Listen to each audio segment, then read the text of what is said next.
You learn to smile when you're being erased. That was the first thought that crossed my mind when my mother said it, loudly, proudly, as if it were a joke that everyone should laugh at. She's the family failure, she told the woman seated beside her, just loud enough for the tables nearby to hear. Smart girl, but never married, no kids, just kind of drifted. The woman gave a polite, pinched laugh. My aunt leaned in, sipping her wine like she wasn't hanging on every word. Didn't she go into admin or something? She added. I stood just feet away, close enough to hear every syllable, close enough to feel the heat crawl up the back of my neck like a rising tide. But I didn't flinch. I didn't say a word. I just kept looking down at the glass in my hand, swirling the wine slowly, letting the crimson whirlpool blur the gold trim of the glass. My lips stayed still, but behind them I was biting down so hard I tasted iron. This wasn't the first time my mother had said something like that. Not the first time she'd dressed her disappointment in humor and handed it to the world like a gift. But this time, it was different. Because this time, she was saying it at a military gala I had arranged.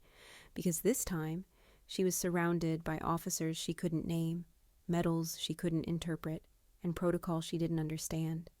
And because this time, the woman she was talking about, the failure, was about to be honored by the United States Marine Corps in a way that would change the way she looked at me forever. But she didn't know that. Not yet. None of them did.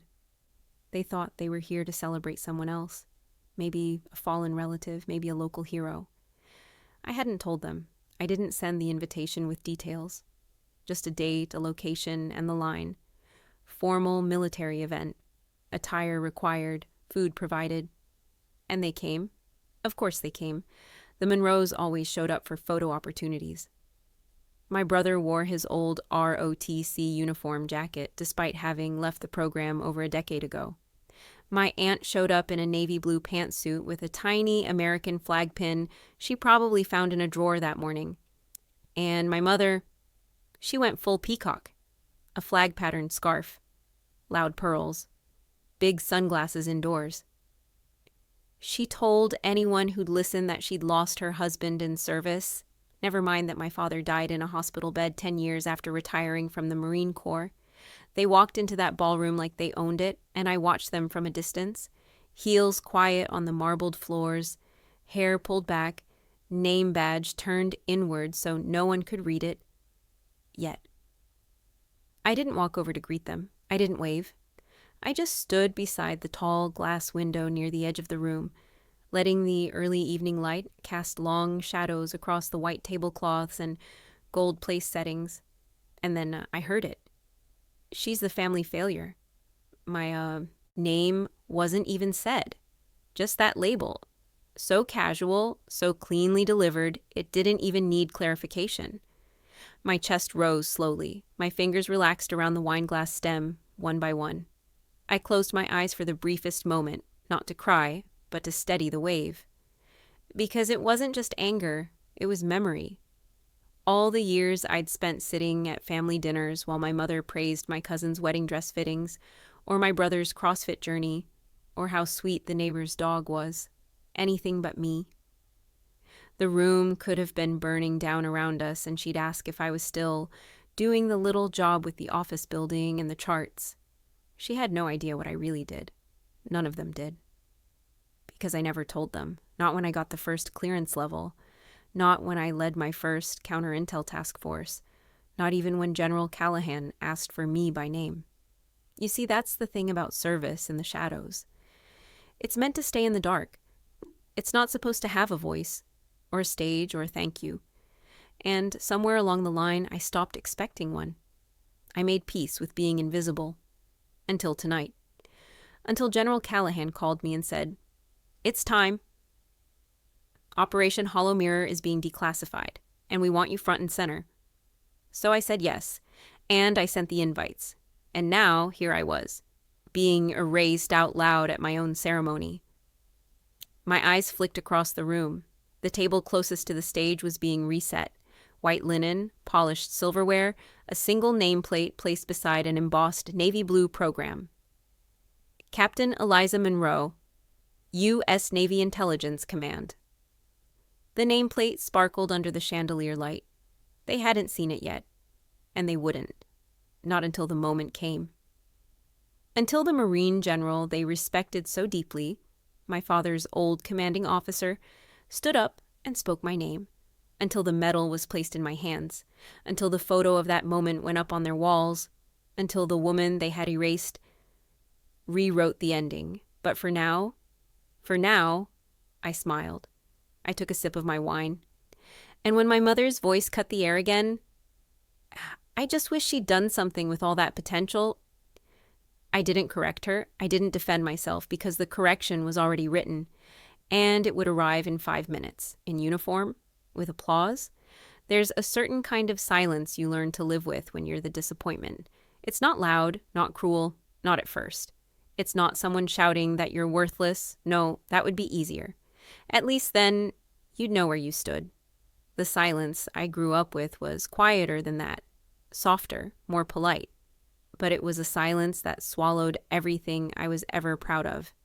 When I was 12, I won the regional science fair. I built an encryption model based on rotating ciphers, something most adults couldn't explain, let alone design. Remember the look on the judges' faces? The way one of them leaned in and asked if my parents were in the military? No, I said, but my dad used to be. They nodded approvingly. It's in the blood, then. You've got a soldier's logic. I went home beaming. My mother barely glanced up from her People magazine. That's nice, honey. Could you take the chicken out of the freezer? My brother, Josh, had gotten a C+ in algebra that same week. She told 3 of her friends over the phone how he was going to be an engineer someday. That was how it always went. When Josh got his driver's license, we threw a backyard barbecue. When I got a letter of commendation from the Department of Defense during my senior year of college, it went into a drawer. No ceremony, no picture, no mention. By then, I had already learned not to expect it. Don't misunderstand me. My mother wasn't evil. She wasn't a monster. She was just deeply limited. Her pride had a narrow focus shaped by generational expectations and suburban gossip. She could only be proud of things she could explain. A wedding, a baby, a son in uniform, a daughter in pearls. I was none of those things. I was always the girl in the corner with the book, the one who took apart computers when she was bored, the one who could memorize string sequences faster than anyone else in her class. But all that was invisible to my family. To them, I was just Eliza, the quiet one, the one who didn't speak unless asked, the one who moved to D.C. and did something technical, the one who didn't bring home a boyfriend, didn't ask for help, didn't call to gossip about neighbors. I was the one who didn't need anyone, and therefore somehow didn't count. When I got my first assignment in naval intelligence, I was 24. I had been working under a pseudonym for 6 months already, living out of a box-sized apartment near Langley, surviving on cheap coffee and a level of stress that would buckle most people. We'd cracked a comms loop used by a foreign militia.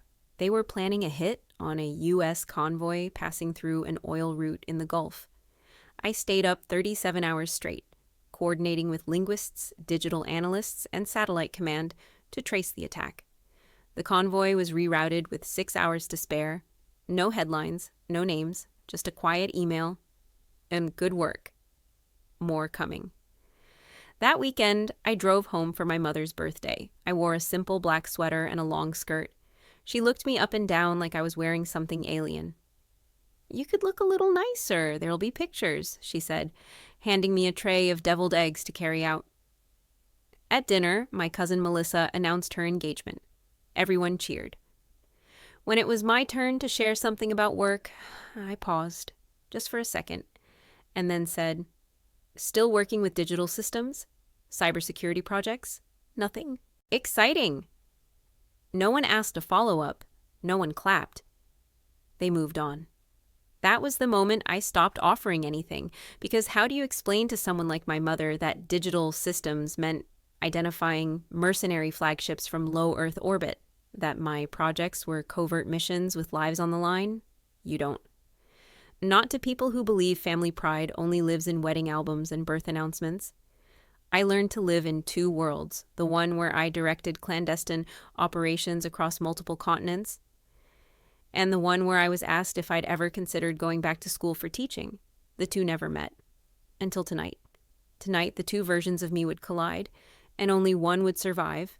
I thought of that as I stood in the ballroom, watching my family sip champagne they didn't pay for, dressed in clothes that hadn't seen military formality in years. My brother leaned back in his chair like he belonged at the center of the room. My mother was recounting some story about how Dad would have loved this kind of event. My aunt laughed too loudly at something my cousin said. And me, I was still invisible, except this time, the lights were about to shift. My name would echo off those walls. My uniform would be seen. My story would be told, not by me, but by a Marine general who owed me his life. He once told me, after a particularly harrowing debrief, "You saved people I can't name.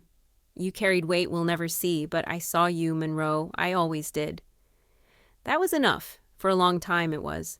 But now it was time for the rest of them to see too. Because invisibility is a weapon when you learn how to wield it. And tonight the woman they had erased would rewrite every word of the story they'd been telling. With rank, with silence, and with 2 stars they never even saw coming. The holidays always came dressed in perfection. Pine-scented candles flickering from dollar store holders, tablecloths ironed within an inch of their lives. My mother's silverware laid out just so, because presentation is half the memory, she used to say. She'd hum Bing Crosby while arranging ham slices and meticulously checking off her handwritten list, which always had the same 3 priorities. Picture-perfect table good stories to share. No awkward silences. Number 3, ironically, was always the hardest to keep, mostly because no one knew what to say to me. They never admitted it, of course. I always got a smile and "How's work going, Eliza?" asked with the same tone you'd use for a neighbor's cat. The expectation was always the same. I'd say something vague, busy, or, projects, and they'd move on, relieved that they wouldn't have to pretend to understand my life. Or worse, pretend to be interested in it. One Thanksgiving when I was around 29, I had just returned from a 6-month assignment monitoring threats in Eastern Europe. I hadn't been home in nearly a year. I brought my mom a silk scarf from Vienna, deep green with embroidered flowers that looked like her wedding bouquet. She barely glanced at it. "Oh, how European," she said, her smile polite but thin. Then she turned to my brother. "Josh, didn't you say the VA's giving you grief again? Tell everyone." The next hour became the Josh show. I sat there sipping spiced cider, the scarf folded carefully on my lap like some small, foolish offering. And when my aunt leaned over and asked, "So, Eliza, are you still doing your thing with the files and computers?" I just nodded. I had intercepted a communications breach that month involving a NATO intelligence leak. But sure, files and computers.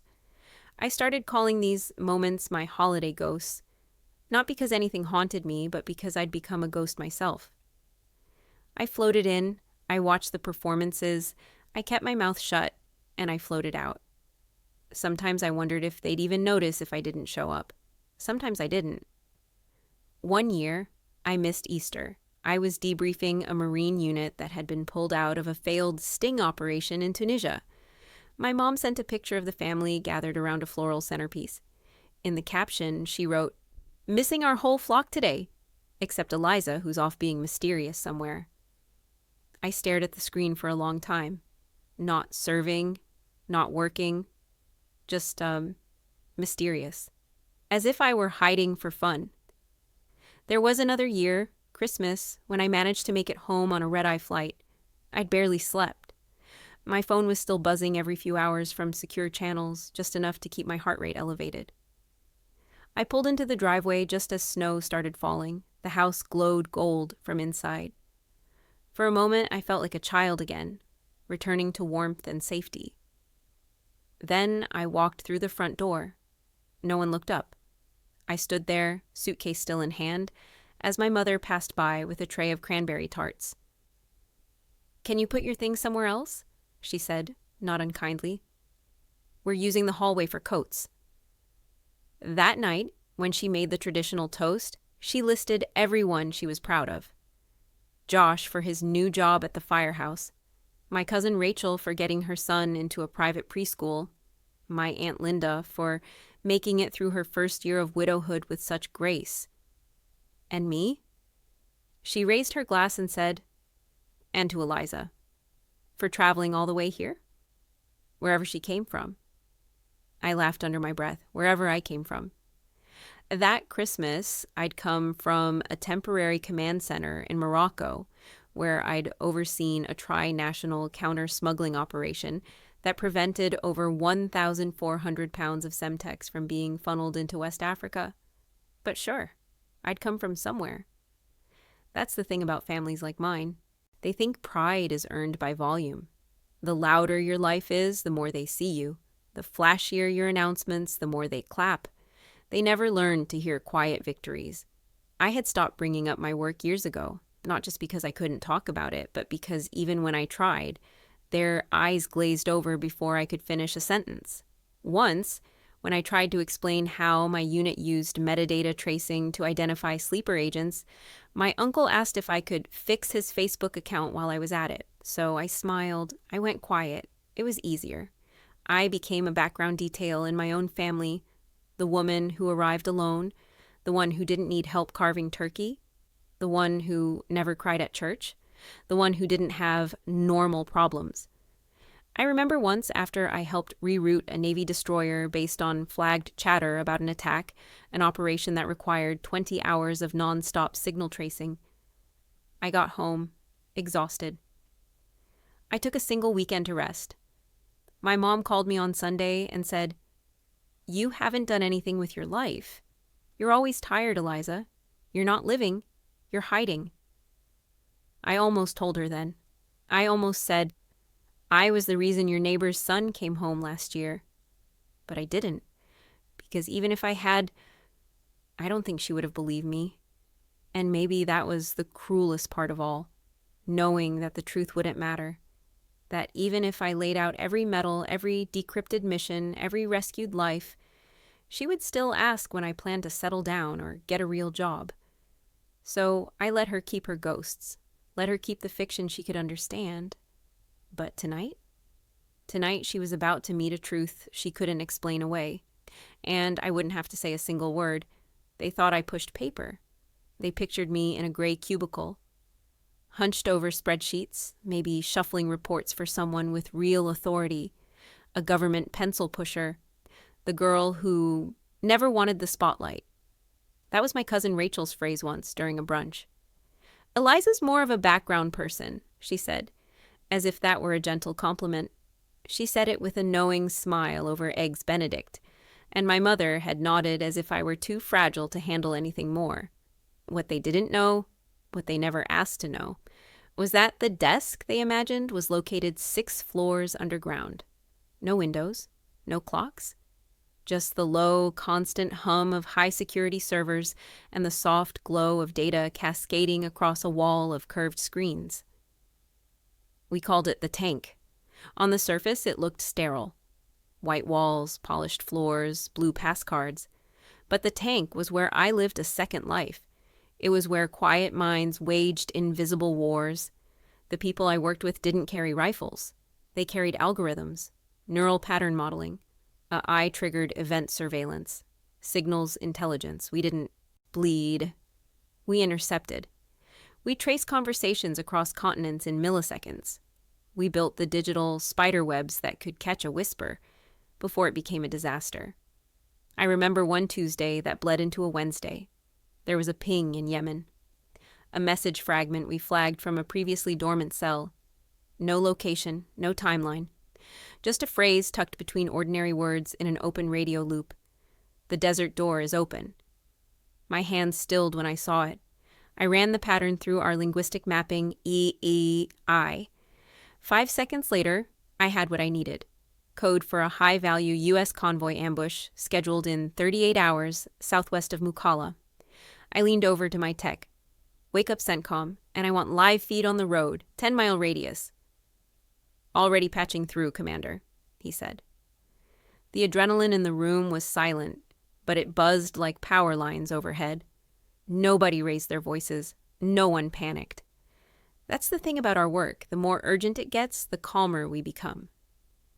I spent the next 14 hours helping coordinate a shift in convoy timing, 3 diversion routes, and deploying 2 counter-intel drones, one of which captured the ambush crew prepping explosives before they could dig in. That operation saved 41 American soldiers. I went home at 4 a.m., sat on my couch, poured a glass of water, and stared at my phone buzzing with a new group message. Family. Chat. Mom. Cousin Daryl just got a Jeep. He says he finally feels like a man. Haha.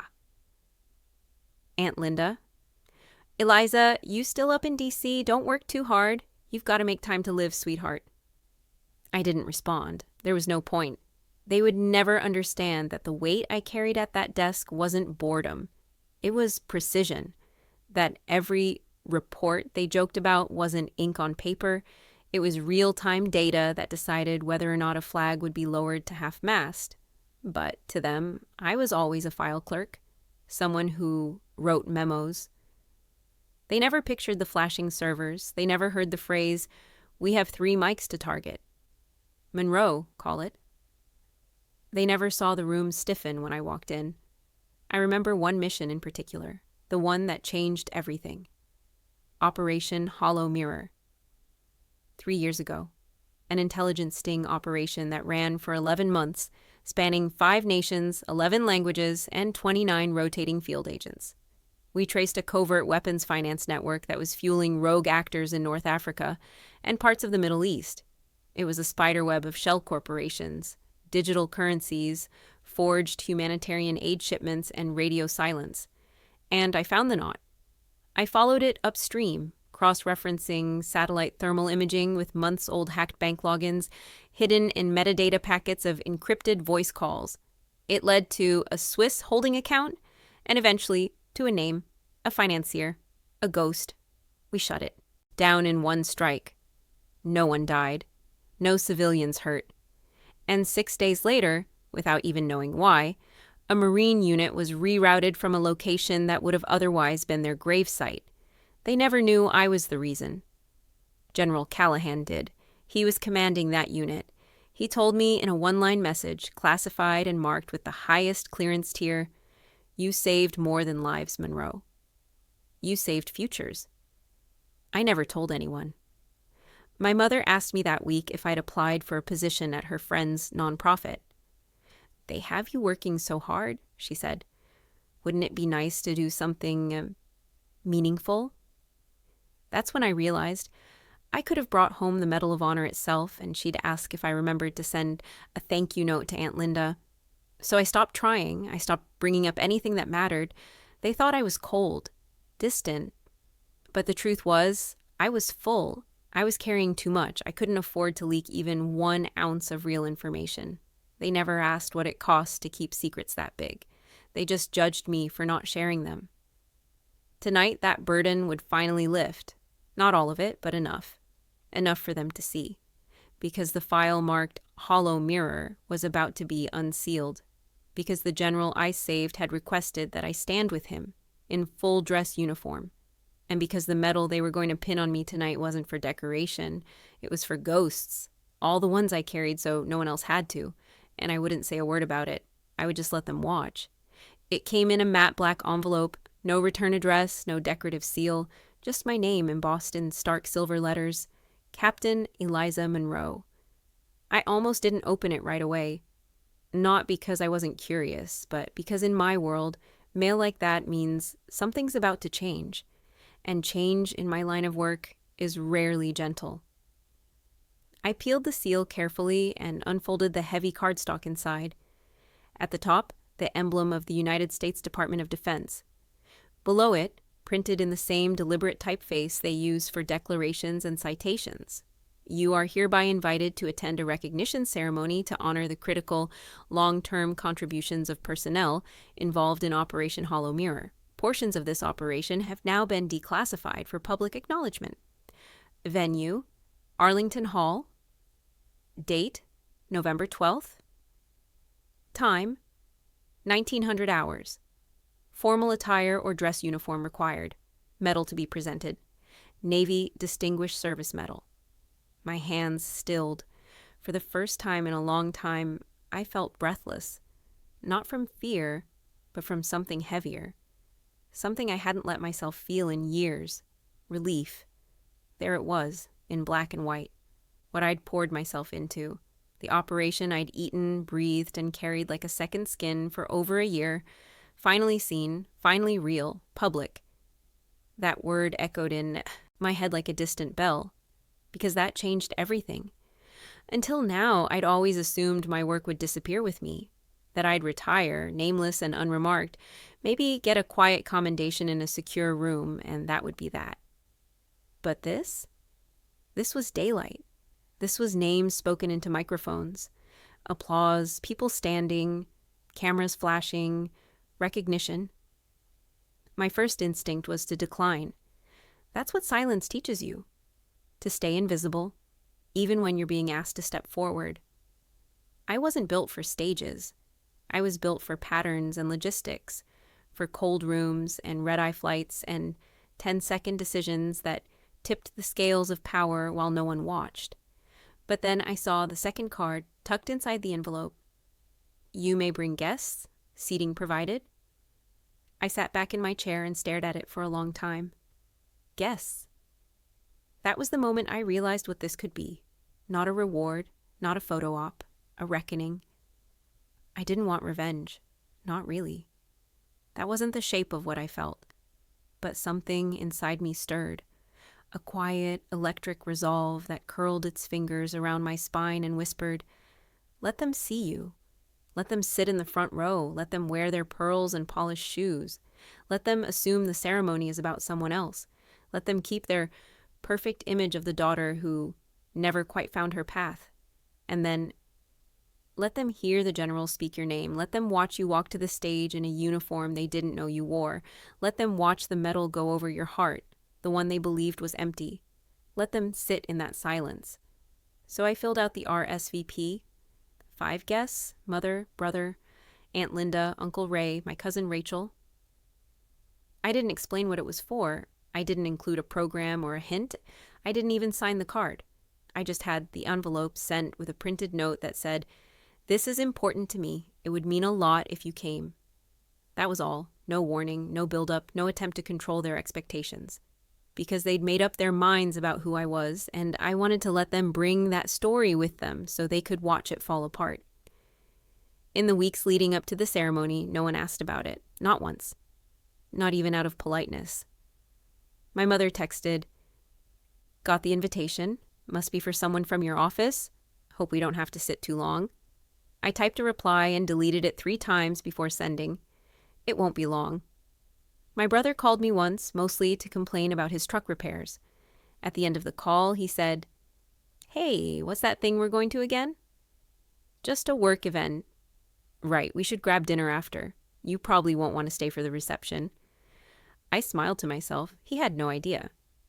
I bought a new pair of low-gloss Oxfords the following week. Had my dress uniform professionally pressed. Polished. The silver bars on my shoulders until they gleamed. There was a single detail I'd never needed before, something I hadn't allowed myself. A small velvet box sat on my kitchen table for 3 days before I opened it. Inside, 2 regulation-sized miniature medals, one for display, one for daily wear. I took them out, held them in my palm. They felt heavier than I expected. Or maybe it was just the years. The things I'd carried silently. The moments I'd celebrated alone in hotel rooms with warm wine and leftover takeout. The life I'd given away inch by inch, choice by choice, while my family called me distant and odd and hard to reach. I wasn't hard to reach. They just never looked in the right direction. But now they would. At exactly 1900 hours, in a room with white tablecloths and sharp uniforms and people who'd flown in from across the country to speak my name. And when that moment came, when General Callahan stepped to the mic and told the room who I was and what I'd done, I would be ready, not to gloat, not to punish, just to stand, to exist fully and undeniably in front of the people who had tried to make me disappear, and I wouldn't say a word, because the truth was finally loud enough on its own. They walked in exactly as I expected, 10 minutes early, coordinated, confident, oblivious. My mother led the way, clutching her navy clutch like it was an award in itself, lips pursed in that signature expression she wore when she believed she was doing something important. My brother followed close behind, straightening the collar of his too-tight blazer. Aunt Linda clung to her husband's arm in a cocktail dress that still had the department store tag poking out from under her scarf. And Rachel was already taking selfies near the floral backdrop like she was on the red carpet.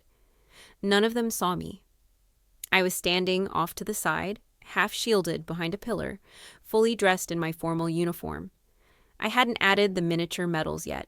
Those would come after the general's speech, but the moment they caught sight of me, I knew I wouldn't be Eliza from D.C. anymore. I wasn't ready for that moment yet. I wasn't hiding. I was waiting for the myth they built to collapse under its own weight. They approached the reception table looking bored.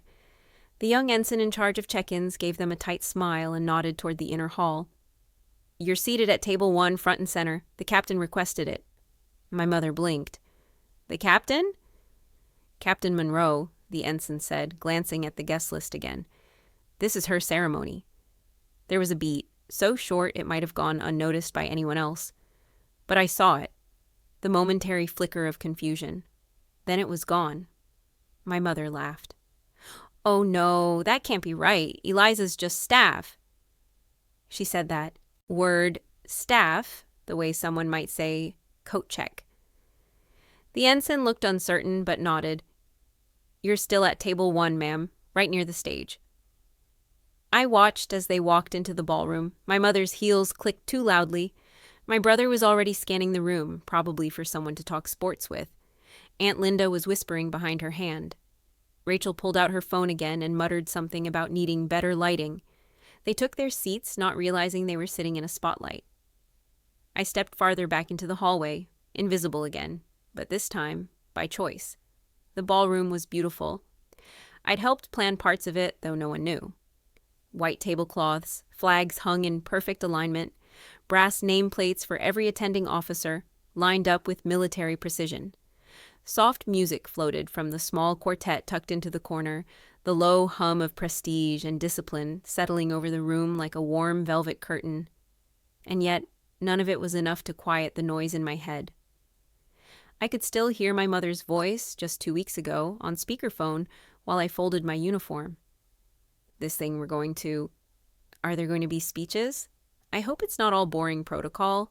You know how the military loves to overdo things. I remember setting the phone down and letting her talk, her voice bouncing off my walls as I pinned silver bars to my shoulders. "You're about to choke on the protocol, Mother." Now I watched her sip from her water glass at table 1, unaware that her name card had been placed beside mine, unaware that General Callahan himself had insisted on it. "I want her close when we speak her name," he'd said with a quiet fire in his voice. "I want them all close. Let them feel it." I hadn't asked for that, but I didn't stop it either. Across the ballroom, the senior officers were beginning to arrive. Admirals, generals, a smattering of brass I recognized only from briefing papers and closed-room sessions. They glanced at me. Some nodded. Some didn't need to. Recognition in our world doesn't always come with words. A fellow intelligence officer I'd worked with on a SEAL exfiltration nodded as he passed and whispered, "Good to see you here, Monroe." Long overdue. I watched as the tension grew at table 1. My family had noticed the uniforms now. The men and women in medals and full-dress blues, giving polite greetings to the wrong side of the room. They hadn't looked in my direction yet. They hadn't made the connection. And I wanted it that way. Let them sit in that discomfort. Let them stew in the awkward silence, wondering who they had come to applaud, when they didn't even recognize the name on the program. Captain Eliza Monroe, Naval Intelligence Command. I finally entered the ballroom 10 minutes before the ceremony started, walked slowly, purposefully along the side aisle toward my assigned seat next to the stage. A few heads turned. A few officers stood. My heels tapped in perfect cadence across the floor. But Table 1 didn't look up. Not until the announcer took the podium and tapped the mic. The room hushed. A voice rang out, crisp and deliberate. "Ladies and gentlemen, please rise for the presentation of colors, followed by tonight's distinguished recognition ceremony." And that's when my mother finally turned her head. She looked at the podium, then she looked at the front row, then she looked at me. Her face didn't change immediately, not dramatically, just confusion, a flicker of calculation. She leaned toward Rachel and whispered something. Rachel blinked twice and looked back at the program in her lap, then looked at me. And for the first time in my life, my cousin didn't have anything clever to say. Because the stage was set, the names were printed, the uniform was real, and the truth? It was standing right in front of them. The room settled into a reverent quiet as the opening ceremony concluded. Silverware stilled. Napkins were folded neatly on laps. You could feel the shift when small talk surrendered to anticipation. Everyone sensed it. Something was coming. And they were right. The MC, a Marine captain in his early 50s with a voice like clean brass, returned to the microphone. He waited for the string quartet to trail off before clearing his throat. "Tonight," he began, "we pause not only to celebrate visible achievements, but to honor those who serve in silence, those whose work often goes unspoken, not because it lacks merit, but because its power is wrapped in confidentiality and sacrifice." At those words, I saw my brother's brow wrinkle. He looked down at his program, then up at the stage. Still, he didn't connect the dots. My mother glanced sideways. Her lips pursed tighter. Aunt Linda was whispering something behind her hand. The discomfort was beginning to bloom like an ink stain spreading across a white napkin. And then came the line. It wasn't delivered with fanfare or flashing lights. It came like thunder does. Sudden, quiet first, then crashing after you realize what you've just heard. The Marine captain stepped back. General Callahan took his place. And in a voice that could cut through battlefield chaos, he said, "Before we move to the evening schedule, I'd like to personally recognize someone whose contributions can finally be named." The word echoed. Named. It hung in the air like a fuse waiting for fire. "This individual," he continued, "has spent over a decade operating in the most complex and sensitive corners of our defense infrastructure. She has led missions that have prevented international incidents, dismantled illegal arms networks, and protected more American lives than even she is allowed to count." Still no reaction from my family. They listened politely, unaware that every word was being sharpened just for them. "She's done all this without glory, without press, without family parades. Her work has been thankless in every visible way." And then he paused. A long pause. One that cracked open the floor beneath them. He turned his head slightly, eyes sweeping the front row. "And she has done it while being called a failure." I watched my mother flinch. It was subtle. Just the way her shoulders retracted. The way her fingers suddenly found something fascinating on her napkin. Her nails scraped lightly at the linen, a nervous tick I hadn't seen since childhood. She was called distant, difficult, cold, a woman who chose a life her family didn't understand and didn't care to. My breath caught, not because I was shocked, but because someone had finally said it, out loud, with witnesses. "But she chose it anyway," he said. "And in choosing it, she helped alter the global balance of power. Tonight, it's my profound honor to say her name, loudly, clearly, and with the full weight of the United States Marine Corps behind it." He turned toward me. Our eyes locked. "Captain Eliza Monroe, would you please stand?" Silence. No applause yet, just the kind of stunned quiet that feels physical, like the air has thickened around your skin. I rose, not quickly, deliberately, letting the silver bars on my shoulders catch the stage lights, letting the uniform speak before I did. I heard it then. First from the back of the room. Chairs scraping. The first officer stood, then another, and another. Until the entire ballroom rose in unison. A wave of white and navy blue uniforms, their medals reflecting the light like thousands of tiny spotlights. Everyone rose, except 3 people: my mother, my brother, and my aunt. They remained seated, their eyes wide, their faces pale, their hands limp in their laps. Aunt Linda's phone slipped from her fingers. It hit the floor with a sharp clack that no one acknowledged. And in that moment, I saw it. The shift, the dismantling, the story they'd told themselves, that I was the quiet one, the underachiever, the background girl, was fracturing, collapsing under the weight of the truth. They were no longer the family who tolerated the odd daughter who worked with computers. They were now the family who didn't know the woman being publicly honored by a 4-star general. I walked to the stage. My steps were measured, calm, powerful, without effort. I didn't look at them. Not yet. I didn't need to. Because every breath, every pivot, every salute offered as I passed told the story for me. When I reached General Callahan, he stepped forward and held out the box. Inside, the Navy Distinguished Service Medal gleamed like a small sun.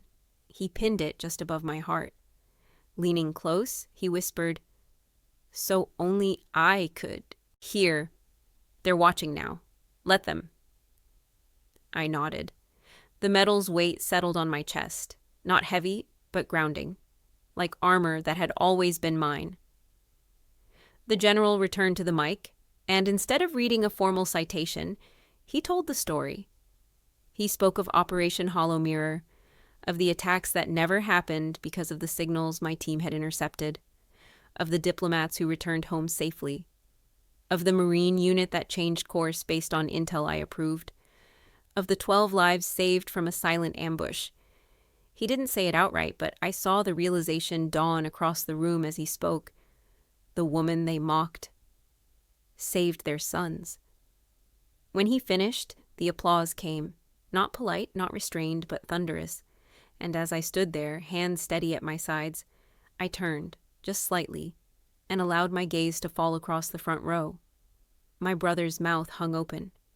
My mother looked broken, like she had just glimpsed a world she had refused to believe in. And Aunt Linda? She still hadn't picked up her phone, because for once there was nothing to record, only something to finally see. When you've lived in the shadows long enough, stepping into the light feels unnatural at first. Everything's louder, brighter, unavoidable. But I didn't flinch. I stood center stage, shoulder to shoulder with General Callahan, the Navy Distinguished Service Medal pinned above my heart. The applause rippling through the hall was no longer a sound. It was a tide. Waves of recognition crashing against every dismissive word I'd ever swallowed in silence. My eyes scanned the sea of uniforms. So many faces. Admirals, commanders, intelligence officers, old colleagues I'd only known by call signs and encrypted IDs. And now they were on their feet. For me. Some nodded solemnly. Others clapped with reverent pride. One Marine colonel wiped a tear from her cheek. But my family? They were still sitting, like statues, carved in disbelief. My mother looked frozen. Not shocked exactly. This wasn't a cartoonish reveal, but something far more haunting. She wasn't confused anymore. She understood. And that understanding was undoing her. Her hands rested on the program in her lap, fingers trembling as they lightly pressed into the paper. Her eyes were locked on me, as if she were seeing something unfamiliar and impossible. Because she was. Aunt Linda hadn't moved. Her hand hovered near her lap, suspended awkwardly, as if still deciding whether or not to pick up the phone she'd dropped minutes earlier. Her mouth hung open slightly. And my brother just stared. A full glass of untouched wine in his hand, his jaw clenched so tight the vein in his neck was visible from the stage. I held their gaze for a moment, no longer seeking anything from it. Not approval, not understanding, not pride. I didn't need it. That ship had sailed, but I let them. Look, because this was their moment too. The moment they saw the woman they erased. And the room saw it too. Everyone else noticed that front row refusal. The officers nearest my table shot glances, some confused, some openly judgmental. I even caught one rear admiral shaking her head subtly at my mother, then turning her gaze away in disappointment. And for the first time in my life, I wasn't the one shrinking under someone else's discomfort. They were, because truth, when finally spoken, doesn't just echo, it exposes. It illuminates everything it touches, and no spotlight was brighter than the one they were sitting under. General Callahan turned to me again and said into the mic, "Captain Monroe, we thank you for your clarity under pressure, for your years of tireless service, and for leading with quiet strength when louder voices didn't know to listen. You are the reason some of us are still here. I count myself among them." The audience rose again. Another round of applause, louder this time. I stepped back, gave a respectful salute, then returned to my seat, front and center, directly beside the general, and every head turned to watch me pass. That's the thing about real recognition. It doesn't scream, it doesn't demand, it simply commands the room. When I sat down, I kept my eyes forward, but I could feel them, my family. Their gazes were like hot beams pressed against the side of my face. Not admiration, disorientation. They weren't just seeing my uniform. They were seeing every year they dismissed, every word they scoffed at, every moment they rolled their eyes or changed the subject. They were seeing the void where support should have lived, and I let them sit in it. The ceremony continued, but the energy had shifted. Other officers received awards, speeches were made, toasts were given, but the current of the room had already pulled its attention to the unexpected. Me, a woman no one expected. I didn't need to say anything. I didn't need to explain what Operation Hollow Mirror was. I didn't need to recount the 23 missions I led under blackout orders. I didn't need to translate the digital language of war for people who hadn't even asked what I did for a living, because the room knew now, and that was enough. The quietest victory is the one that doesn't ask for acknowledgement, and receives it anyway. After the final name was called and the lights dimmed slightly for the transition to dinner, I felt a gentle hand on my shoulder. It was Vice Admiral Reeves, a woman I had only ever met once during a closed-door budget review. "Captain," she said, her voice low but firm, "I've read your file. It should have been declassified years ago. You've done more for us than most who get 5 times the spotlight. You carried this country, and we never even thanked you." I shook her hand. "You just did, ma'am." She smiled. "Good. And your family?" She looked toward table 1. I followed her gaze, still seated, still silent. "Coming to terms," I said simply. Her smile faded into something more empathetic. "Let them. You've done your part." And she walked on. I sat there, still and composed, while a server poured water into my glass and the gentle sounds of dinner prep murmured around the room. And then, from the corner of my eye, I saw my mother stand, slowly, stiffly. She took a breath, her hand lifted halfway, like she might wave. But I didn't look directly at her. I didn't need to meet her halfway anymore. This wasn't a reconciliation. It was a reckoning, and I wouldn't rush it. She let her hand drop, sat back down. I turned back to the general, who offered a quiet nod. And just like that, the moment passed. But its echo? It stayed, because the world had turned, and every head had turned with it. Dinner was served, but I hardly tasted the food. It wasn't nerves. It wasn't even adrenaline. It was something quieter, something deeper, a kind of stillness I hadn't known I needed. Recognition doesn't always come with tears or trumpets. Sometimes it settles in your bones like warmth after years of cold, a sensation that tells you you're not invisible anymore, you never were, but now they see it. The conversations around the room had shifted. My name floated between tables. I caught the occasional glance, the respectful nod, the subtle gesture of admiration. Not curiosity, not spectacle. Respect. At one point, a young lieutenant approached my table with her napkin still tucked into her collar. "Captain Monroe?" she said nervously. I'm sorry to interrupt, but I just wanted to say thank you. I didn't know people like us made it to that stage. I smiled gently. People like us? She hesitated. Quiet ones. The ones who don't raise their hands first. The ones who get told they're too cold or too serious. I nodded slowly. They tell you that until they need someone calm under pressure. She exhaled like I'd opened a window she didn't know existed. Yes, exactly. Thank you for showing us how to hold the line. We shook hands, and I watched her return to her seat, back a little straighter now. And I realized something I hadn't before, that said this night wasn't just for me. It was for every woman who was told she wasn't warm enough, every daughter who was dismissed for being too independent, every quiet mind in a noisy family. This was proof that you can serve without shouting, that you can be powerful without begging to be seen. But still, the room wasn't entirely aligned. There was still table one, and at that table the silence hadn't broken. My mother hadn't spoken a word, not to me, not to anyone. She kept touching her necklace, an old gold piece I remembered from my childhood, one she always wore to events where she wanted to be perceived as elegant. Her other hand was clenched around the program like it might fly away if she let go. Aunt Linda had tried to whisper something once or twice, but my mother ignored her. My brother had started fiddling with his phone. And Rachel? Rachel wasn't filming anymore. Her screen was dark.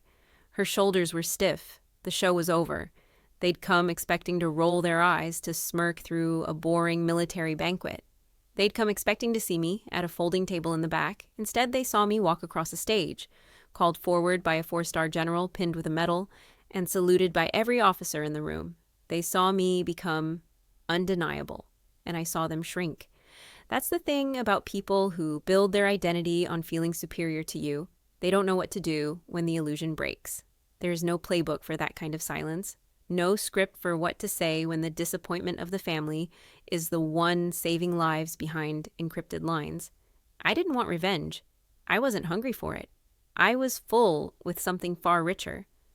Pride, peace, clarity. I stood to leave the table for a moment of air. As I walked past table one, I felt the tension bloom again. My mother's hand froze on her glass. My brother looked away.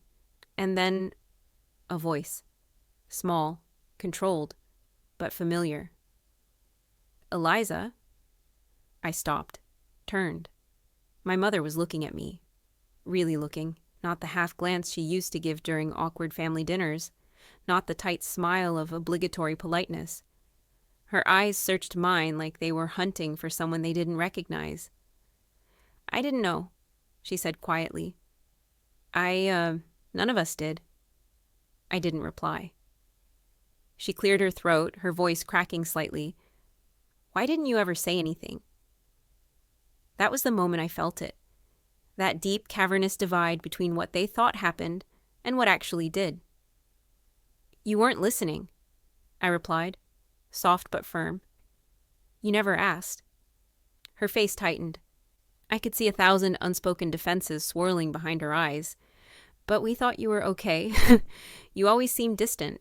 You never let us in. But none of those things were true. They had simply chosen a version of me that was easier to dismiss. One that didn't force them to reconsider themselves. I gave her a gentle nod. Not cruel, not angry, just final. Enjoy the rest of the evening. And I walked away. I stepped into the quiet corridor outside the ballroom, where the air was cooler and the chatter softened to a distant hum. There, beneath the framed photographs of historic naval milestones, I let myself breathe. For the first time in years, I inhaled without bracing. I was no longer holding back, no longer dimming my light to make others more comfortable behind me. The ceremony continued. More speeches, more honors. But the room had shifted. And not just for me. Because somewhere in that audience, there were women who now knew they could stand tall. And somewhere in that front row, a family was beginning to realize the cost of not paying attention.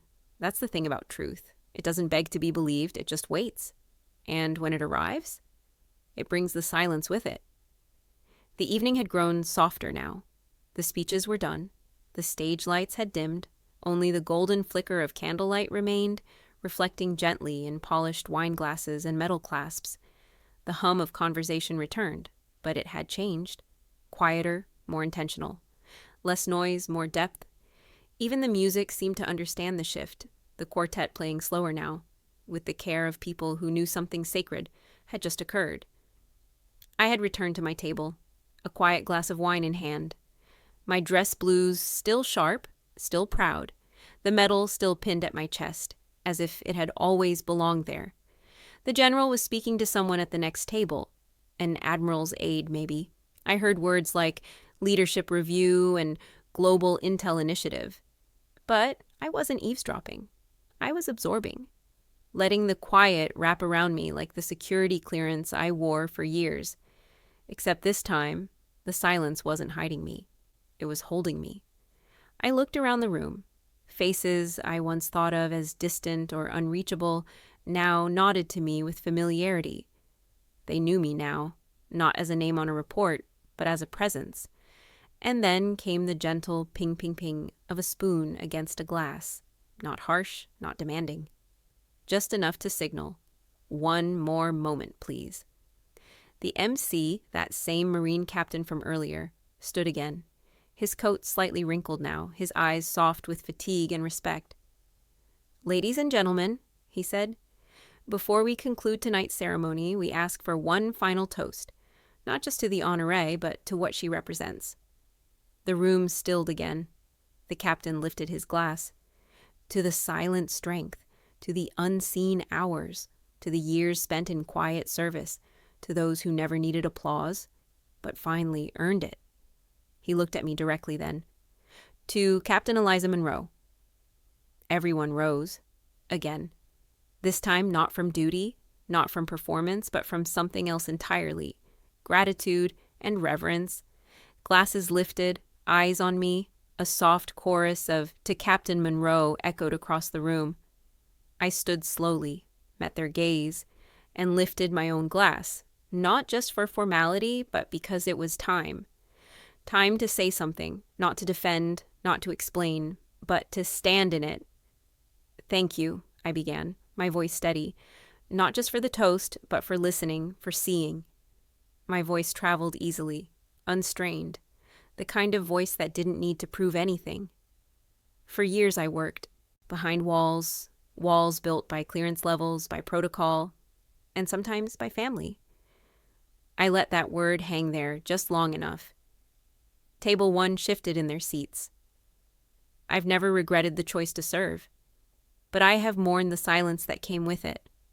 The birthdays missed, the phone calls I couldn't return, the words I wanted to say but couldn't. I paused, drawing in a breath. Not shaky, not heavy, just grounded. But tonight, I get to say them. There wasn't a sound in the room now, not even the clink of a fork. Thank you. To those who stood with me when you didn't even know my name. To those who served alongside shadows because you believed in the mission more than the credit. I looked slowly toward my family's table. My mother's eyes were on me. Wet now, her lip quivering.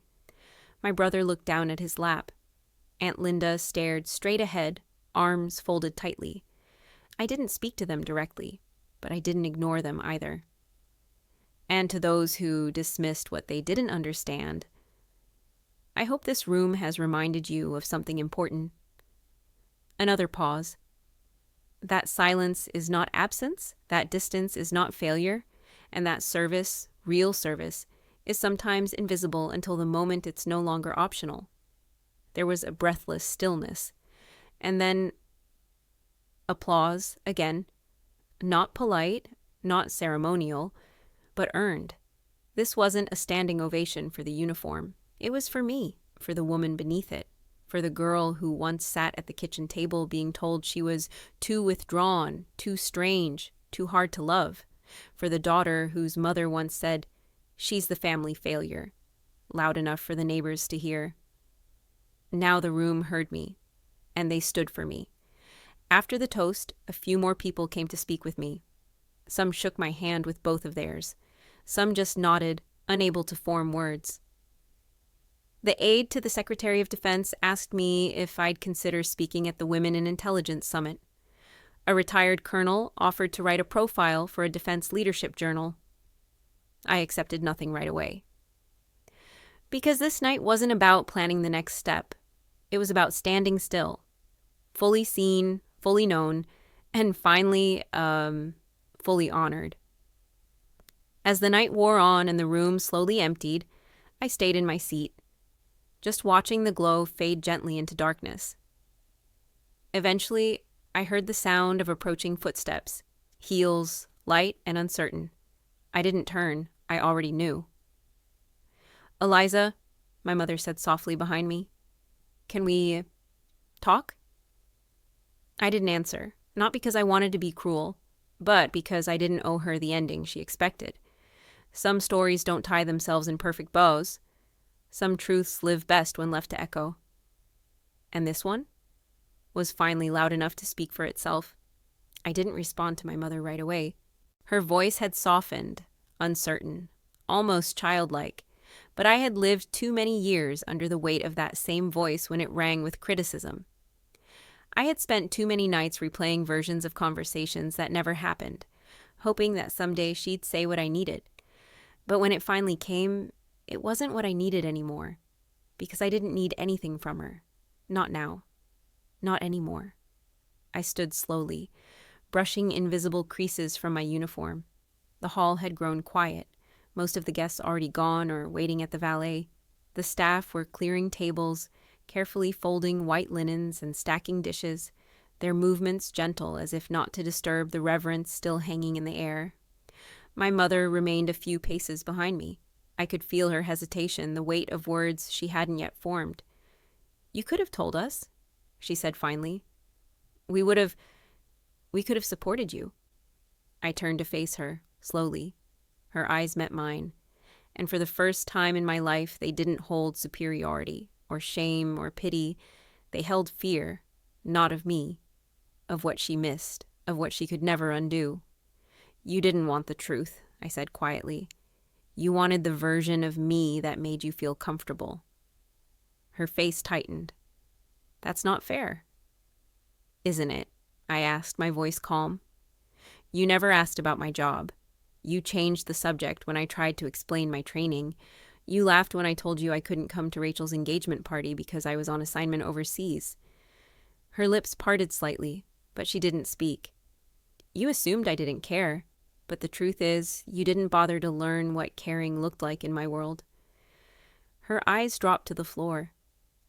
For a moment, she looked smaller than I'd ever seen her, no longer the towering figure from my childhood, the woman who filled every room with her judgment. She was just human, flawed, afraid of the gap she'd helped build between us and now realized she couldn't cross alone. I didn't walk away to punish her. I walked away because I'd already carried enough. My dignity wasn't tied to her understanding. My pride didn't require her apology. And so, without another word, I turned and walked toward the exit. The corridor outside the ballroom was wide and quiet. The soft carpet silenced my footsteps. But inside me, something was roaring now. Something bright, something mine. Not anger, not vengeance, just release. For so many years, I'd stayed away from family events, birthdays, graduations, holiday dinners. Each time, I'd receive a passive-aggressive text from my mother. "We missed you. Again?" "Not everything is about your job. Try harder to be present next time." But they never wondered why I didn't come. They didn't know I was in war rooms and hangars, coding firewalls against foreign cyber threats, directing drone intel in the dead of night. They never asked what it felt like to read encrypted messages detailing threats against the country, and no, I couldn't even mention it over Thanksgiving dinner. They didn't understand the silence because they never earned the truth. Now, they could sit with the echo of that silence, knowing it had saved lives. I stepped out into the cool night air. The military base where the banquet had been held was quiet now, floodlights casting long shadows across the parking lot. My breath formed soft clouds in the air, the night breeze tugging gently at the edges of my uniform.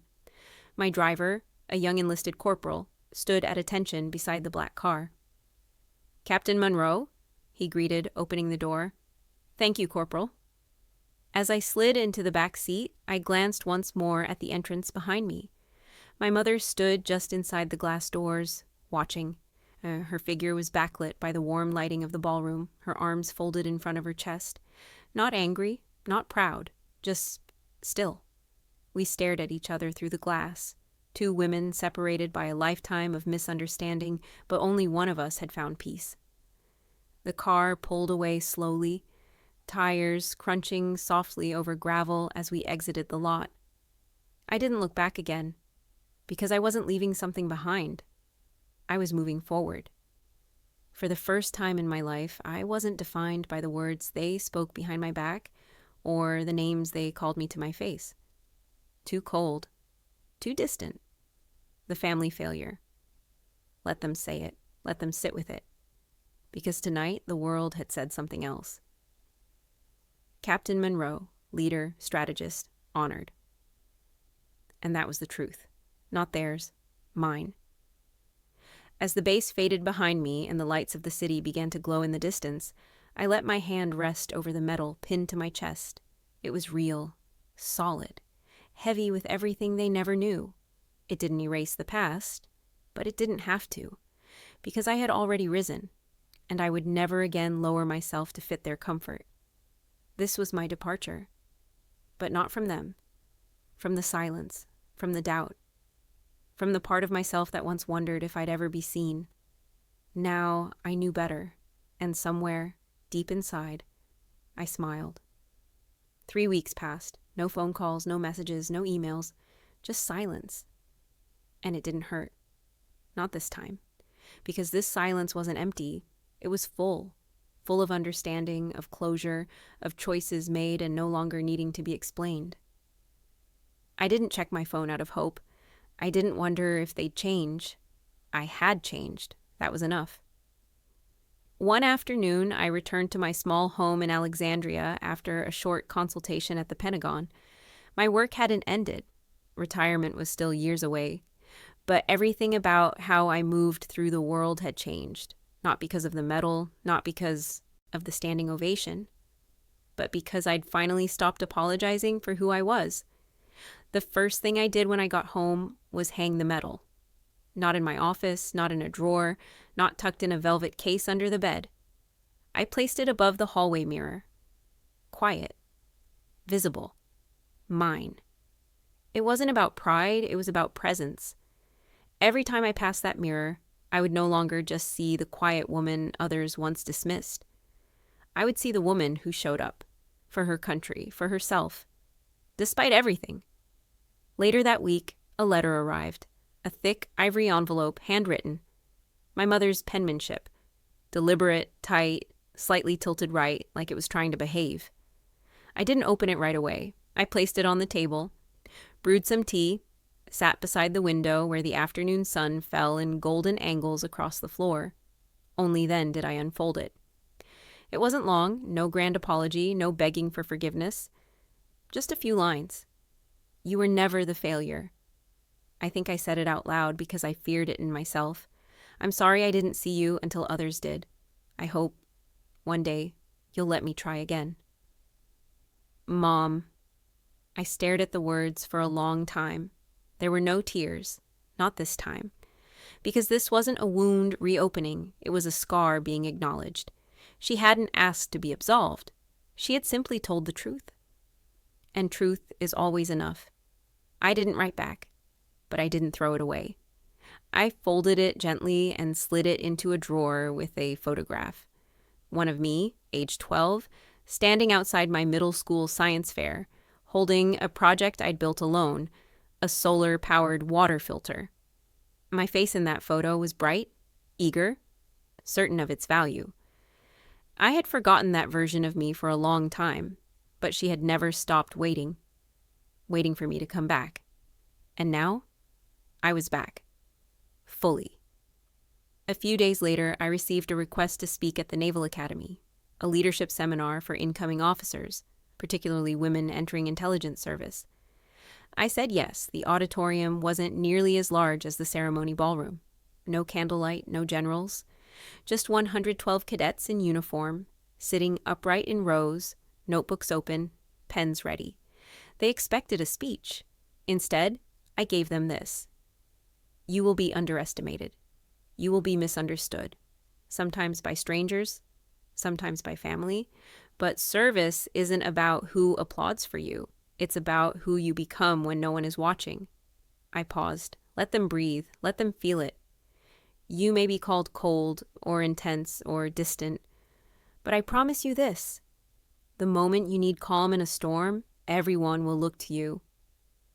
The room was still, every face wide-eyed, every spine straighter.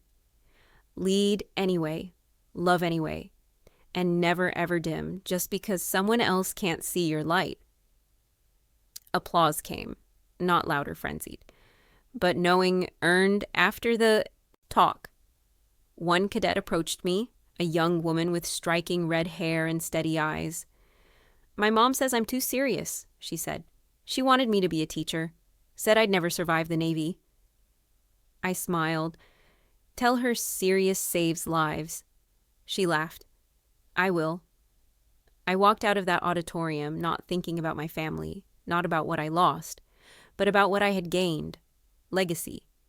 Not the kind written in stone or shouted across parades, but the kind that lives in quiet hearts and steady hands. At home that evening, I changed into a sweater, poured a small glass of wine, and stepped out onto the balcony. The city lights below twinkled like a sea of possibilities. And I knew.